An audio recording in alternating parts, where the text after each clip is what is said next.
Então, olha só, temos que falar dos engenhos e sobre a escravidão africana. Primeiro passo, ao falarmos dos engenhos, temos que nos lembrar que eram atividades econômicas bem caras mesmo. Instalar toda uma estrutura de engenho envolvia a necessidade de muita grana. Como assim? Muito dinheiro? Sim, cara, imagina. Eram equipamentos mecânicos complexos para aquela época que tinha toda uma tecnologia envolvida. E além do engenho, tinha outro elemento, mão de obra. O que faremos com mão de obra? Olha, esses dois foram resolvidos de que maneira? Primeiro passo, temos que nos lembrar, o que vamos cultivar? A razão da escolha da cana-de-açúcar foi porque, cara, anota isso. A cana-de-açúcar, ela foi escolhida primeiro porque era um produto de alta demanda na Europa. Era alta demanda ao ponto de o que você produzisse você conseguia vender, tá? Então, se tem uma grande demanda, qual que será a consequência para o preço desse produto? Ele será muito caro. É isso aí, guerreiro. Olha só, era tão caro que em algumas heranças, você tem testamentos que deixa para os seus descendentes, eu deixo um trecho de terra, eu deixo ali uma plantação X, tantas cabeças de gado, um vestido de noiva e um fardo de açúcar. Era caro a esse ponto, tá? Então, por ter alta demanda, tinha também altos preços. Era super valorizado, era caríssimo e era um produto muito desejado. E por que será? Cara, naquela época não tem açúcar. Então, o jeito de disfarçar o gosto das comidas que já estragaram, né, que não estão legais, eram tanto as especiarias da Europa, por isso que elas eram valiosas, porque você colocava muito tempero na comida para que o gosto, né, a maioria da carne, ela era batida, ficava semanas ou meses até para ser comida, e ficava aquele gosto, né, que não era o mais gostoso. Então, dá-lhe especiaria. E o açúcar entra nessa, né, cara? O doce, sem contar também que o açúcar ele tem aquela propriedade de disfarçar praticamente qualquer gosto. Então, bombou. Era uma coisa muito fina, muito cara, muito desejada. E é um produto que eles descobriram na Índia, tá? Eles já tentaram plantar anteriormente lá na Ilha da Madeira, na Ilha dos Açores, que eu falei para vocês. E eu quero que você guarde isso. Quando colonizou o Brasil, já existia uma tradição nessas ilhas atlânticas, tanto das tanto das donatarias, as capitanias hereditárias, quanto do modelo de açúcar, tá? O plantation escravista. Isso mesmo, temos que lembrar desse modelo que já vou dar mais detalhes. Agora, era muito caro e Portugal estava duro. Como assim estava duro? Muito duro, o cara não tinha dinheiro para nada. Tanto que sabe aquela história das capitanias hereditárias? Você pode até, olha só, voltar aqui no seu resuminho e pode colocar que Portugal fez uma transferência dos custos de colonização. Por quê? Porque não tinha grana. Então ele queria encontrar donatários que se virassem para povoar aqui e colonizar o território. Só que quem que tinha tanta fortuna, porque você ia precisar de uma baita expedição, você ia precisar de embrenhar-se no interior, enfim, é um grande dinheiro necessário. Depois de tudo isso, tem que montar um engenho, depois tem que comprar mão de obra, que foi a escravização do africano, a escolhida naquele contexto. De onde que vem a grana? Portugal estava quebrado. Os ricos portugueses, muito ricos, eles estavam preocupados com o comércio asiático, né? Então vieram aqui, né, pequenos fidalgos, gente não muito importante, mas já com um certo grau de parentesco, né, de importância. E esses fidalgos que vieram colonizar o Brasil tinham que pegar dinheiro emprestado com alguém. Portugal não tinha grana. Então quem que fazia o financiamento? Aí, meu irmão, é que você vai colocar aí a presença da Holanda, os flamengos. Holanda, União Utrecht, recentemente neste contexto, separada da Espanha, tá? Como assim? Olha só, temos que falar muito da Espanha e de Portugal, muito da Espanha e de Portugal, tá? Por quê?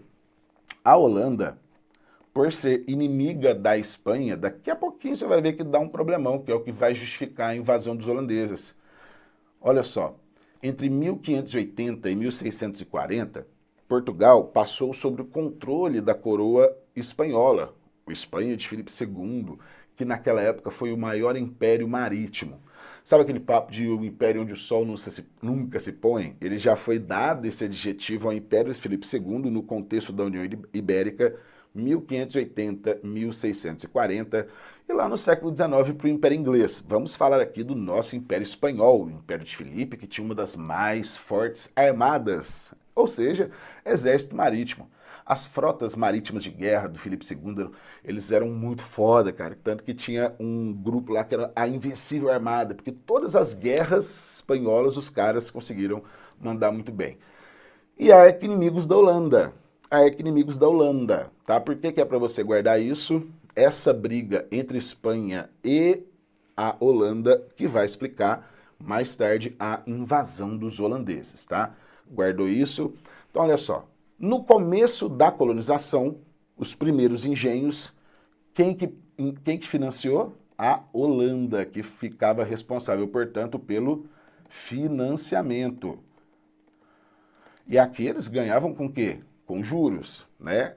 Olha só o início do capitalismo, estamos aqui nas atividades de financiamento das grandes viagens, né? Dos grandes processos produtivos. Então, olha só, além de financiar, presta atenção nesse detalhe. A Holanda financiava, fazia frete para a Europa, o transporte e distribuição. Isso daqui já era a parte que dava mais grana no processo. Porque o frete era muito caro e era um dos fatores que mais dificultavam o comércio internacional naquele contexto, tá? Então, olha só, transportavam do Nordeste até a Europa. Lá, eles refinavam e distribuíam para o mercado consumidor. Então, percebam que eles ficam com as atividades mais lucrativas, tá? Financiam, ganham com juros, compram toda a mercadoria, refinam, transportam e distribuem.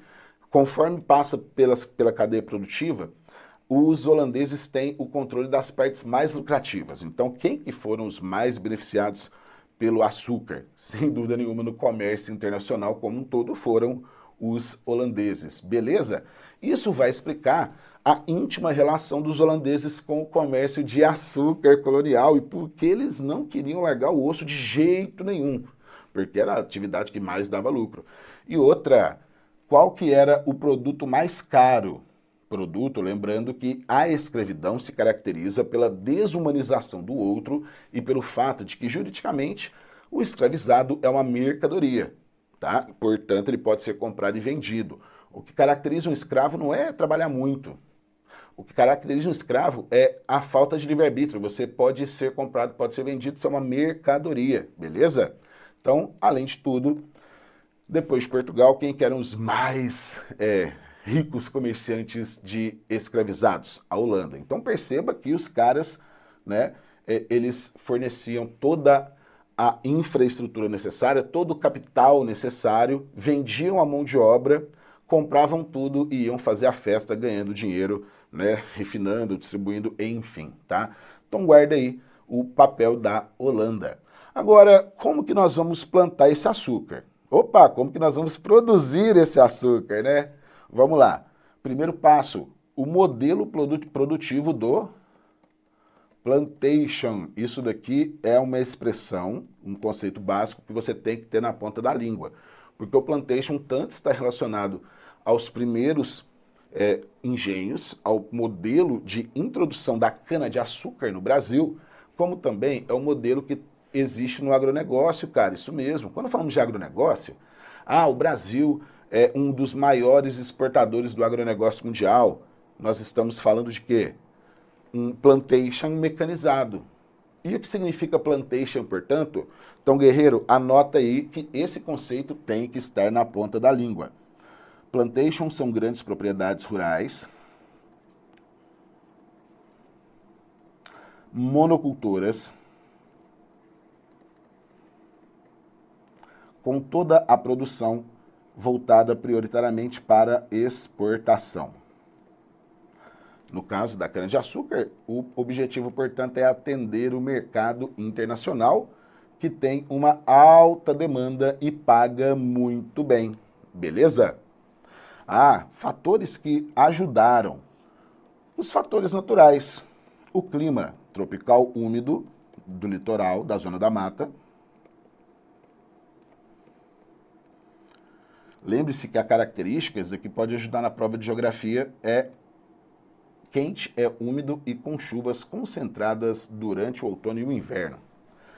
E o solo, um solo muito fértil chamado solo de massapê, que é o resultado da decomposição de duas rochas, uma rocha chamada calcário, outra rocha chamada gneiss, beleza?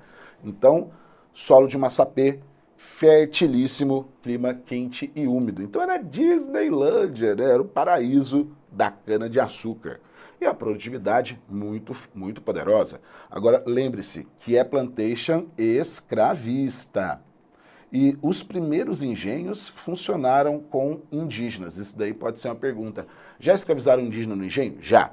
Tanto que os primeiros navios, né, trazendo africanos escravizados, já encontraram os primeiros engenhos funcionando. Por exemplo, o primeiro engenho lá do Martim Afonso, o primeiro engenho de Duarte Coelho, enfim, tá bem? Então, guardou o modelo, guardou a participação da Holanda e a importância da cana-de-açúcar, beleza?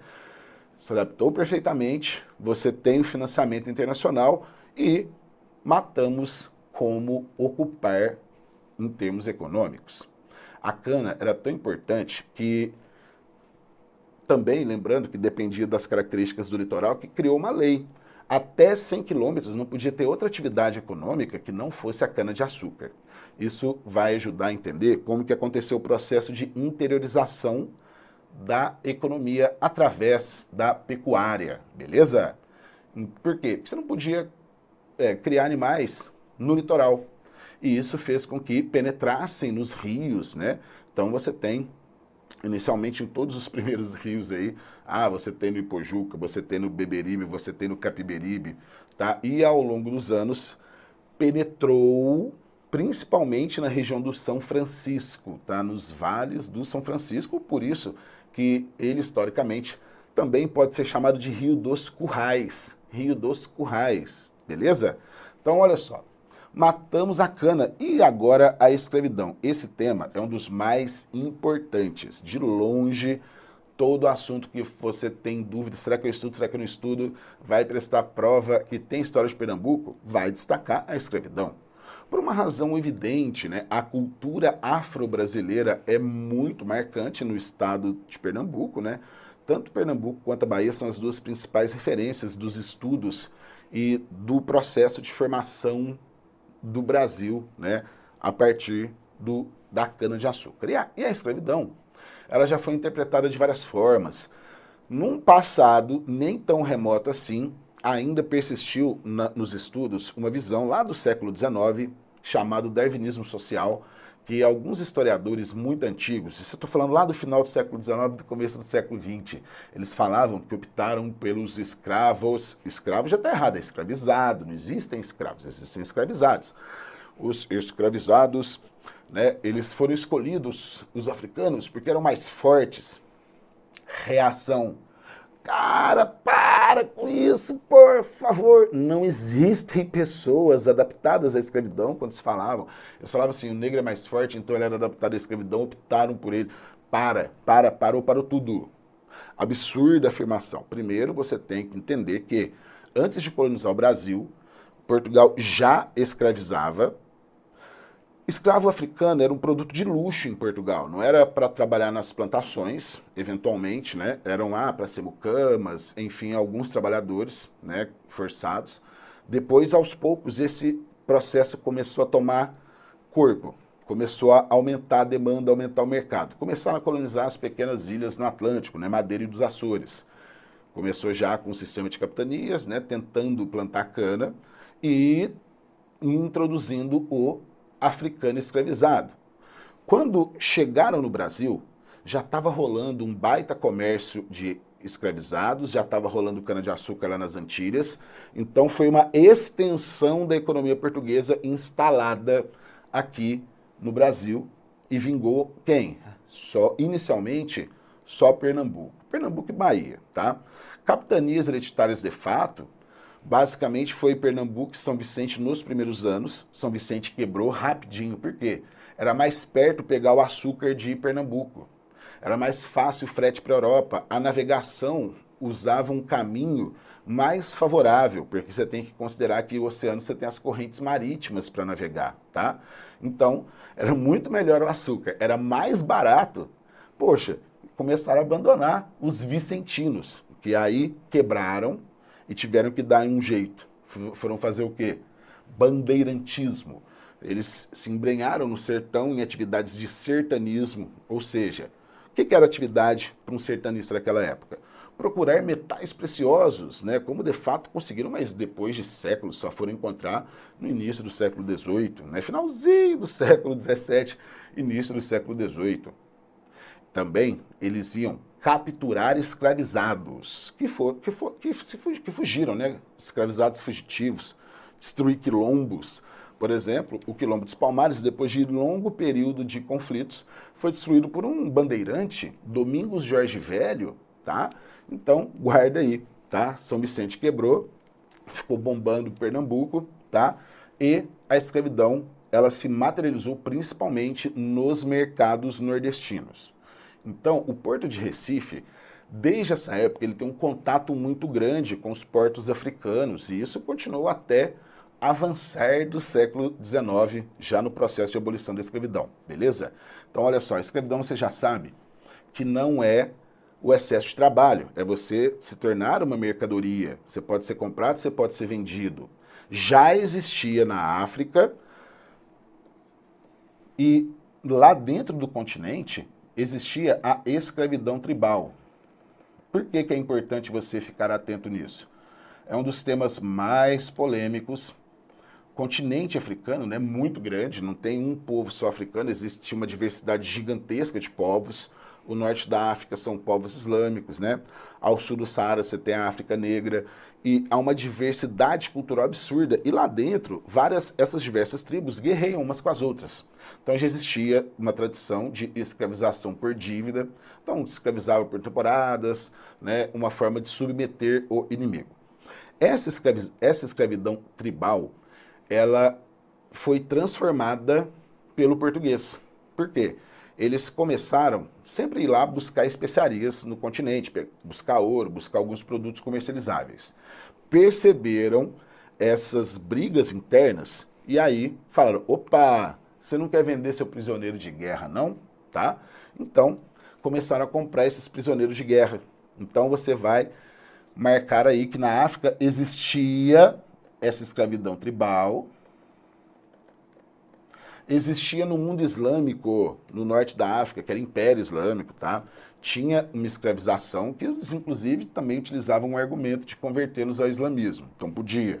Igual, os portugueses começaram a utilizar o argumento. Não, nós vamos convertê-los ao cristianismo. Vamos salvar as suas almas. E olha só, vê se não é um bom negócio. Vou levar a sua alma à eternidade, vou salvá-la. Não vale a pena ser escravo por uma vida? Então, vamos lá, olha os argumentos, né? Guardou, eles transformaram essa escravização tribal, agora você vai colocar aí a principal característica, mercantil. Essa é a principal característica da escravização dos africanos e todo o comércio de escravo, né, o trato escravista, como se chamava, ao longo dos séculos XV, antes mesmo de colonizar o Brasil, 16, 17, 18 e 19, quando, né, foi abolida a escravidão internacionalmente, tá? Então, por que mercantil? Aqui na África, mesmo no mundo islâmico, são prisioneiros de guerra, tá? Então você tem diversas modalidades e diversas razões para que justificassem a escravização. A dos portugueses era só comercial, não se escravizava por outra razão que não fosse comercializar uma peça de mão de obra para trazer, para trabalhar nos engenhos coloniais, tá bem? Então, anotou aí, escravidão mercantil, virou um negócio. Ela já existia, mas aqui tomou dimensões absurdas, tá? Dimensões absurdas realmente, ao ponto que nós chamamos de diáspora africana, esse processo de mais de 300 anos de deslocamento de população forçada da África para o Brasil. Tá? Então tem até uma palavra chique, né, que eu adoro. Quando você vai visitar um museu, por exemplo, né, em qualquer grande cidade histórica, que tem lá os museus de cultura afro-brasileira, são museus afrodiaspóricos, olha que nome doido, afrodiaspóricos, museus africanos do período da diáspora africana, que é essa diáspora forçada para escravidão, beleza? Então, guardou aí a escravização mercantil e como que eles compravam esses escravos, dado que era um negócio, um dos primeiros grandes negócios do capitalismo comercial atlântico, o maior de todos, maior inclusive do que da cana-de-açúcar. Porque os relatos dos homens que viveram naquela época falam que os senhores de engenho viviam endividados com os traficantes de escravos. Então, fica atento que a elite top upper endinheirada mesmo eram os comerciantes do trato escravista, mais poderosos que os senhores de engenho, em termos econômicos, claro. Como que eles compravam? Compravam através do escambo. Você fala, professor, eu já ouvi essa expressão escambo, não era aquela que trocava o pau-brasil pelos colares, pelas contas? Sim, isso mesmo, quando há trocas, sem o envolvimento direto de moeda. E o escravizado era feito escravizado de guerra e trocado por escambo. Como? Pessoal, a origem das lavouras nordestinas de tabaco são quase exclusivamente para poder trocar por escravizados. Tabaco e aguardente.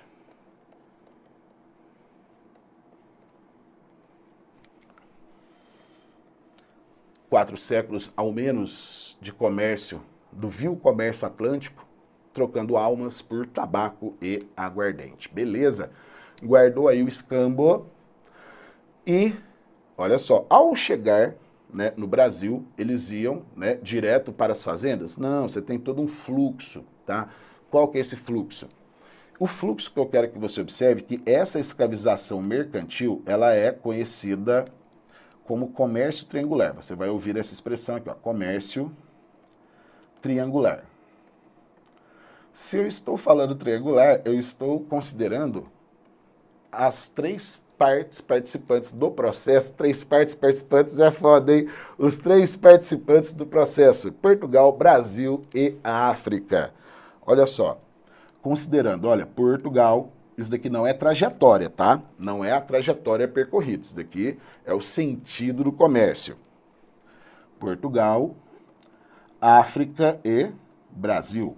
Em teoria, os comerciantes portugueses pegam os escravizados com suas companhias de comércio, enfim, e vendem para o Brasil. Porque nós temos que nos lembrar de uma característica simples da colonização, que é o pacto colonial ou exclusivo colonial.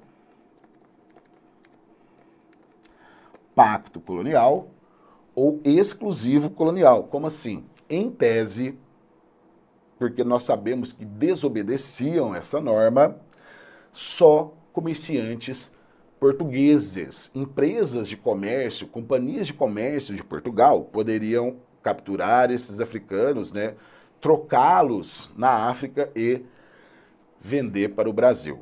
Então, em tese, teria este esquema. Só que, na prática, né, nós comprávamos muitos escravizados da Holanda, que além do financiamento também vendiam escravizados africanos. Nós comprávamos muito das companhias portuguesas, só que Portugal era um país pequeno, cara. Você tinha uma população indígena muito maior do que a população que habitava Portugal. Então não tinha como trazer a população para cá, né? Então, como que eles tentaram resolver? Vamos escravizar, beleza. Só que mesmo os comerciantes ricos, não por mais que eles investissem, sabe? Olha, vamos trazer então 3 navios, 4 navios, 5 navios. Não conseguiam suprir a demanda. Não conseguiam suprir a demanda. Imagina todos os rigores do trabalho na cana-de-açúcar, na montagem dos engenhos nos primeiros anos, né? Era muito baixa a expectativa de vida do cativo, ou seja, aquele que foi submetido ao cativeiro. Então, o que aconteceu? Portugal não estava conseguindo fornecer tudo.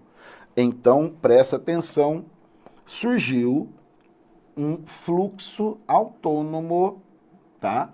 Surgiu essa seta aqui, que é o comércio sul-atlântico. Esse é o esquema do comércio triangular. Aqui em azul, nós temos uma falha no pacto colonial.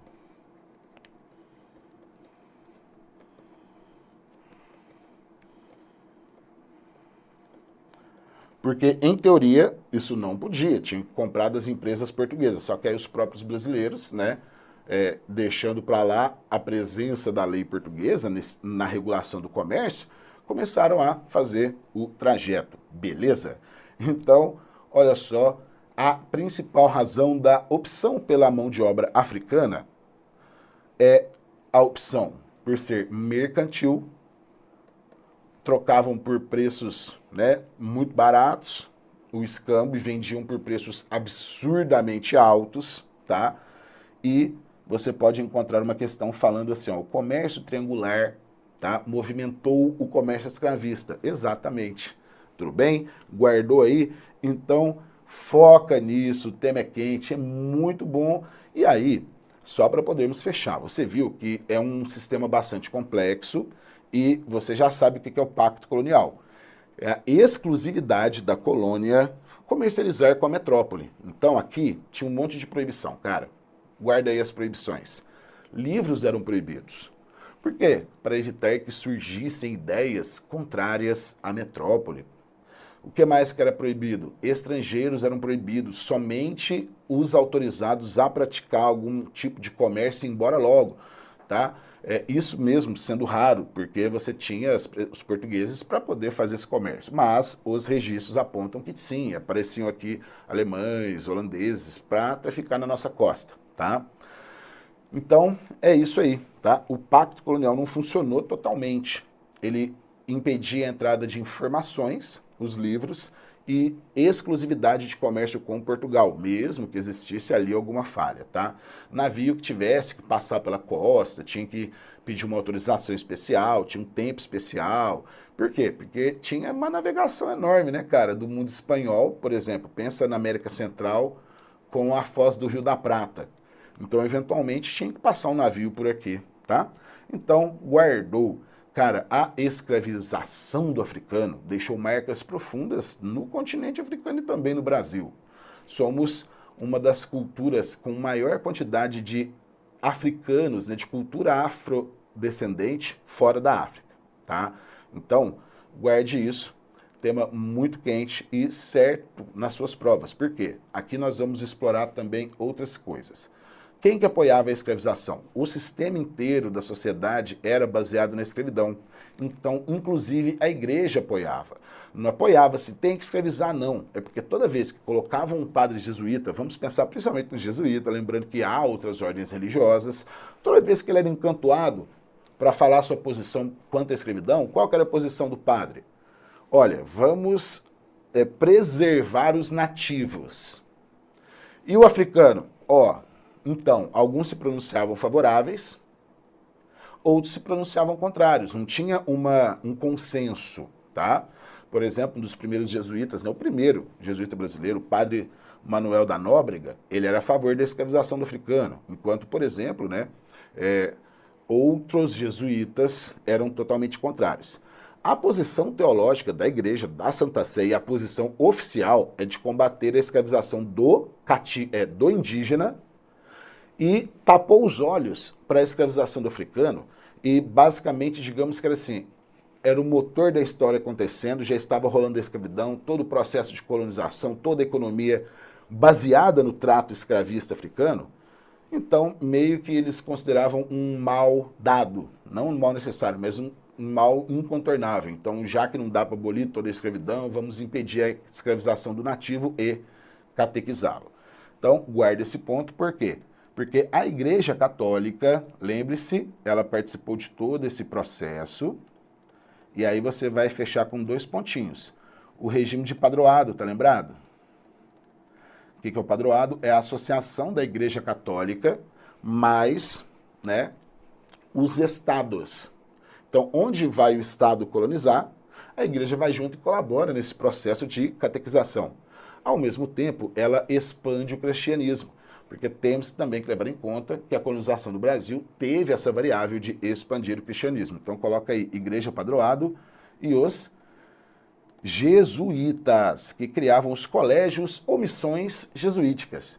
Qual que era o objetivo? Catequizar o indígena. Foram essenciais para o processo de acomodação e colonização de Portugal. Beleza? Colocou aí que padroado, colocou jesuíta. Jesuíta lutava pelo indígena, mesmo que o tempo todo fosse escravizado.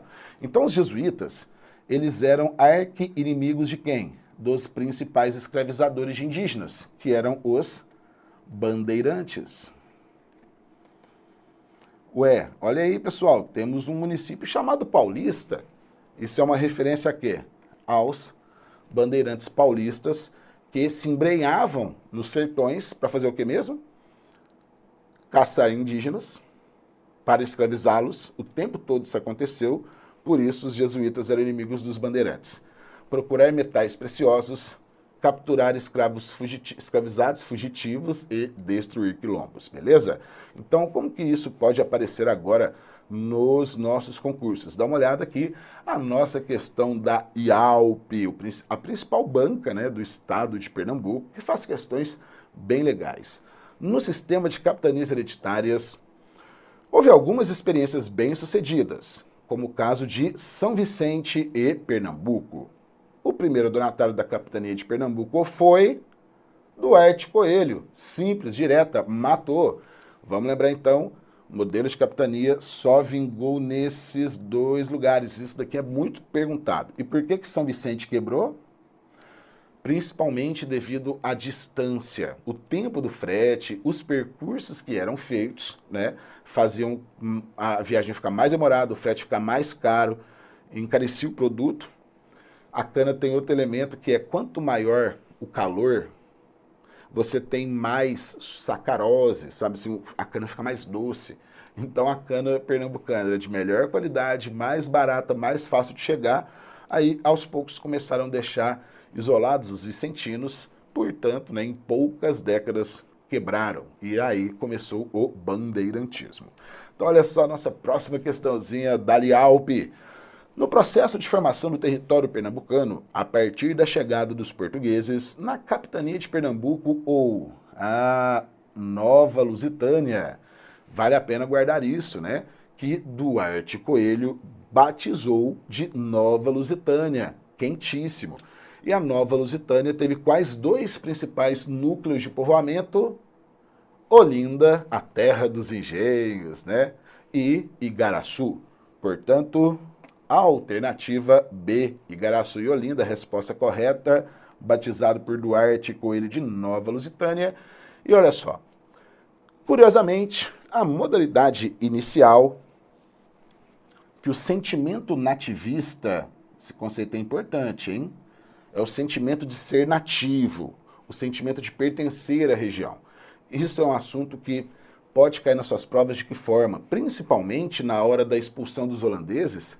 Alguns historiadores falam que ali foi a primeira grande manifestação nativista de sentimento nacional, mas nós vamos questionar isso no nosso bloco de invasões holandesas, tá? Então, guarda aí o que é o sentimento nativista. Assume nas crônicas do primeiro século de colonização, 1532, 1630, né? Não consiste, como ocorrerá adiante, na afirmação da originalidade da nova terra, mas, ao contrário, no orgulho pela lusitanidade, que já caracterizaria a vida cotidiana nos principais núcleos de povoamento. Em relação ao primeiro século de colonização, assinale a alternativa correta. Letra A. A expansão territorial da capitania de Pernambuco se deveu mais ao seu primeiro donatário, Duarte Coelho, que seus filhos e cunhado Jerônimo de Albuquerque, seu filho, esses detiveram a consolidar a região habitada? Não, pessoal. Ocorreu um processo de expansão, tá? Agora, expansão significa, nesse momento, conquistar as faixas do interior, do litoral, que é até 100 quilômetros, conquistar os territórios às margens dos principais rios que permitem adentrar ao interior, tá bem? Então, guarda aí que, além de Duarte Coelho, Jerônimo Albuquerque teve uma importante atuação, né, na expansão do território. Letra B. A conquista da porção interiorana da capitania de Pernambuco, principalmente a região designada por sertões, foi facilitada pela docilidade dos grupos indígenas? Evidentemente errada. Sabemos que um dos elementos que dificultaram o povoamento foi a forte resistência dos indígenas, e isso cai bastante, né? Lembrando da literatura regional, chama de guerra contra os bárbaros, termo que reflete o pensamento de quando esses textos foram escritos. Bárbaro denota uma visão eurocêntrica, uma visão de superioridade sobre os grupos nativos. E aí temos que recorrer, nesse caso, à antropologia. Nós temos aí um dos grandes nomes da antropologia no século XX, né? O alemão Lévi-Strauss, né? Ele nos diz que nós não podemos hierarquizar culturas. Cada um é um código, né, específico, bem especial, e não deve ser minimizada uma diante da outra, tá? Vamos lá. Em Igaraçu, uma das primeiras vilas núcleo colonial, ainda na primeira metade do século XVI, os colonos portugueses enfrentaram resistência dos nativos, que cercaram a vila por muitos dias, tendo que contar com o apoio dos que habitavam em Itamaracá para romper o cerco indígena. Pessoal, está correto, tá? Principalmente os tamoios eram os inimigos dos portugueses, tá?